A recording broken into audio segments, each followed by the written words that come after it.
Welcome to the grand opening of One Voice Community Center. My name is Jimmy Grunder. On behalf of the Board of Directors of One Voice, I would like to welcome you to coming to the grand opening of the center. This represents some of the board. Not all the board can be here today. We are a working board.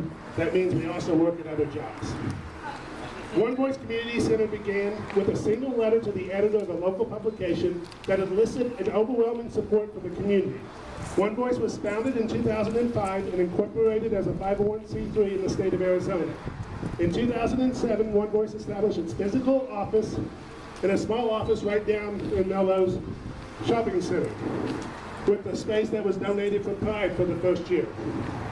In 2009, One Voice expanded to the 2,000 square foot space at 7th Avenue and Indian School and continued to broaden programs which included a cyber center, reopening of the B.J. Budd Library, establishing the Michelle Delafont Resource Center, art gallery, and started providing spaces for emerging community nonprofits to meet. A little over a month ago, we took over the space behind us and began renovations. With the help of many members of the community, countless hours of volunteer time, we stand here today ready to officially open this space. Today we ceremonially open the doors to over 3,000 square foot of space with multiple meeting rooms, spaces to expand the cyber center and library, a library that truly honors B.J. Budd, a pioneer of the GLBT community here in Phoenix. As I look forward to the future of One Voice, I see an expansion with the programs and services offered to the community.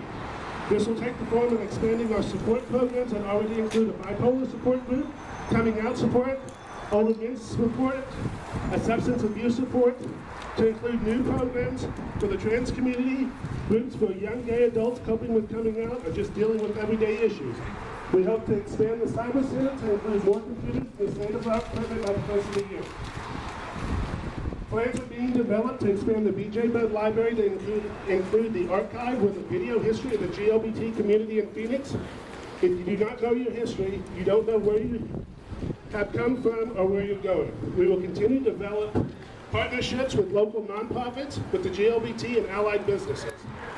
We also will expand our outreach into the community, whether it be at Pride or other events in the LGBT community or events in larger community as a whole.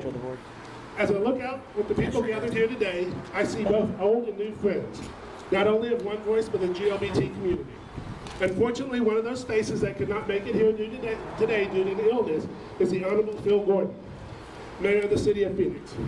Mayor Gordon has been a longtime ally to our community since his days as a city council member.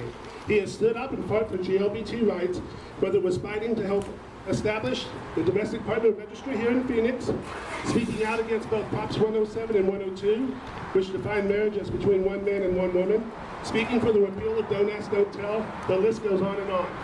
He is a regular face at the Pride and the festival, but also his legacy will always be remembered in Pride as he was allowed them to name one of the Pride Gala Awards after the mayor.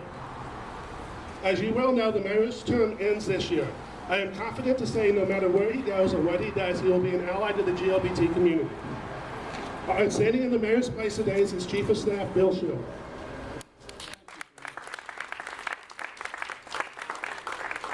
And on behalf of the mayor, I send his regrets that he was not able to join you today because of the illness he came down with earlier this morning.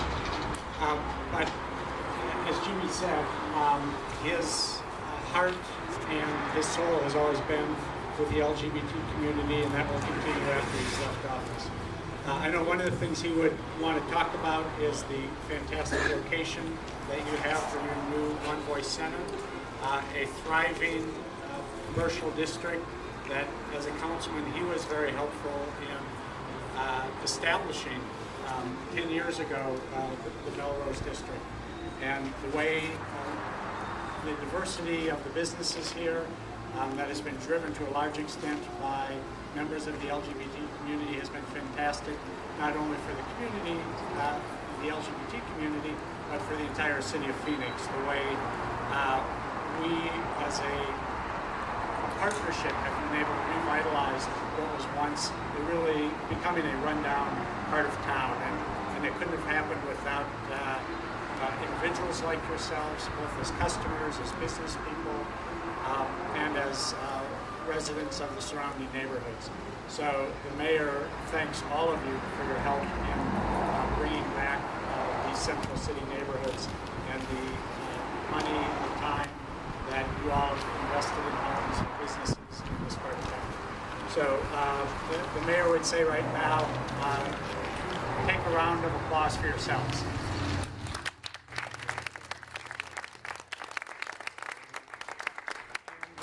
I think we all want to recognize Jimmy Grunder for the way he has brought this together and been the glue that has held this project and this move together. So Jimmy, on behalf of the mayor, thank you very much for doing this. On behalf of Mayor Gordon, thank you all. Maybe with a little luck, I'll just stick with us. You want to go ahead and grab the... Yeah.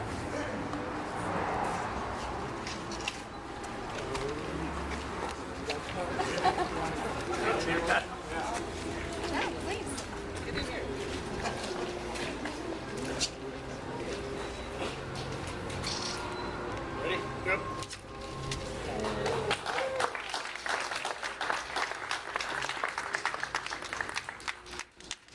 Thank you. This has truly been a group effort to get the center moved. As co-chair, I have an amazing board behind me, and I really do want to thank them for all their support. In closing, I would like to thank everybody that's come today, the board of directors, the volunteers that worked so hard to keep the center running smoothly. I'd like to thank the Gay Chamber for all the work in promoting the ribbon cutting ceremony and for everything they do for our community. I would thank Michael for all of his hard work with the gala and planning. I'd also like to thank Pride Guide.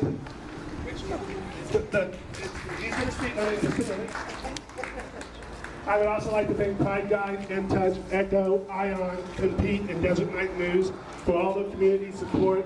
I'd also like to thank the Sisters of Professional Indulgence, the Imperial Court for all the fundraising that they've done, and all the bars that have supported us. It's been a true honor to actually get the community back behind and see the community come alive with the center as we come back alive and moved. I would like to thank Rocco for having the vision to start a community center and founding One Voice. Just look how far we've come. From a virtual center to an office to this beautiful 3,000 square foot behind us with multiple meeting spaces. I'd also like to thank everybody who donates money to the center. We are an all-volunteer organization that relies on money and donations from the center. If you'd like to make a tax-deductible contribution, on the walls in almost every room, there is a board on the wall that has a slot in it. If you want to deposit money, that'd be greatly appreciated. Jerry, do you have something for us along that line? What do you do? This is very impromptu, by the way.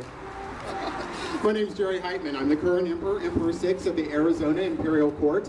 Because we do realize and understand the importance of having a community center, Jimmy, I'd like to present this check to you. It's for $1,017. You have, by the end of the month, a check for $1,500, an additional check for $1,500, coming from a gentleman who is currently in Puerto Rico. So, thank you. Continue your good work. We all appreciate it. And if we could give the board and Jimmy and all of those who have supported the community center and continue to do so a huge round of applause, I would greatly appreciate it. Thank you very,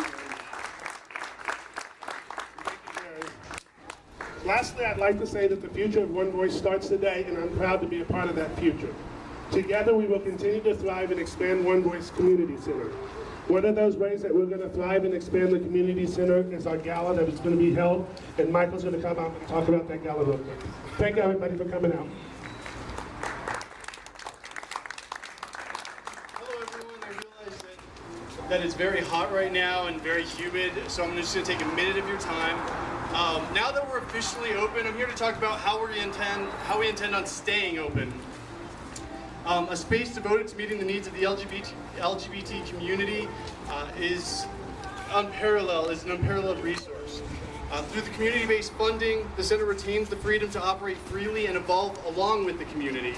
As the chair to this year's gala, I have the distinct privilege of organizing the One Voice Community Center's premier fundraising event.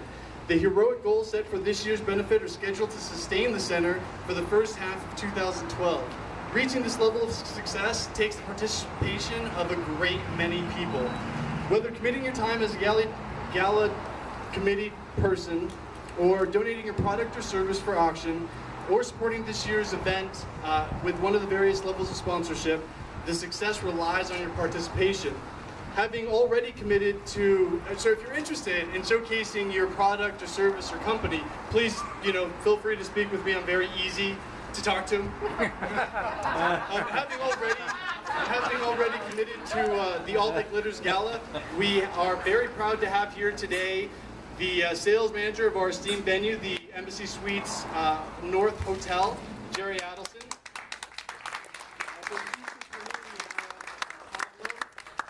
Also here today is our generous media supporters, Joseph with In Touch and Jean from Echo Magazine. We also have the Desert of the Voices, Ron, David, and Jerry. We appreciate your coming down today. Ticket pre-sales begin today, and with only 20 tables, now is a great time to save your seat or a table of 10. Thank you so much for your consideration and your patience, and I'm going to let you kind of continue with the program. That's actually the end of the program. I just want to say a personal thank you to the mayor's office for coming out. I know Phil supported us for a long time. And I also want to take the time to thank the Phoenix Police Department. If you don't know how far this community has gone, we're standing in 7th Avenue, a gay district, and we have openly gay police officers in assistant police chief, correct? An openly gay assistant police chief in the city of Phoenix. We've come a long way.